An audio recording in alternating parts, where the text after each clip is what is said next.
Hello guys, there's an old saying, today's saving is tomorrow's earning.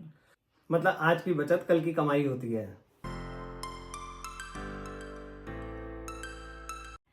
सबसे पहले हम ये समझते हैं कि बचत क्यों की जाती है। बचत क्या सिर्फ बुरे वक्त के लिए की जाती है?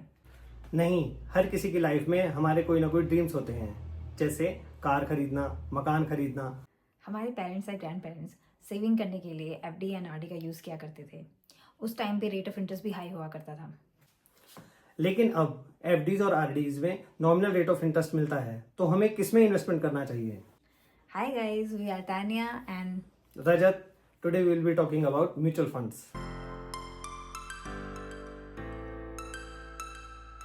म्यूचुअल फंड में दो तरीके से आप इन्वेस्ट कर सकते हैं। पहला आता है एसआईपी और दूसरा आता है लमसम। आइए समझते हैं एसआईपी को। एसआईपी का मतलब होता है सिस्टमेटिक इन्वेस्टमेंट प्लान। एसआईपी में हम हर महीने एक फिक्स्ड अमाउंट को किसी फंड में इन्वेस्ट करते हैं। इसे किसी एग्जाम्पल से समझते हैं।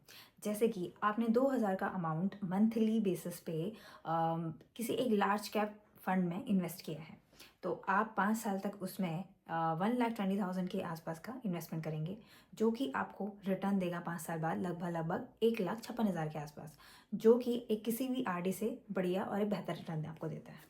एसआईपीज मोस्टली स्टूडेंट्स और सैलरीड एम्प्लॉयज इनके लिए फेवरेबल है, क्योंकि इनकी हर महीने पॉकेट मनी या सैलरी इनके खाते में आती है। दूसरा मेथड है लमसम।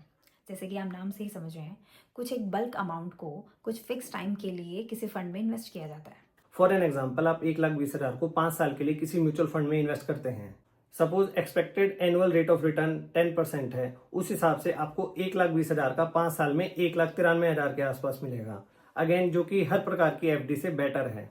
इन द एंड हम आपसे यही कहना चाहेंगे कि आप अपना इन्वेस्टमेंट म्यूचुअल फंड में आपकी इनकम और रिस्क एपेटाइट के हिसाब से ही करें। Because mutual funds are subjected to market risk. Please do like, share our videos, and don't forget to subscribe our channel. See you in the next video.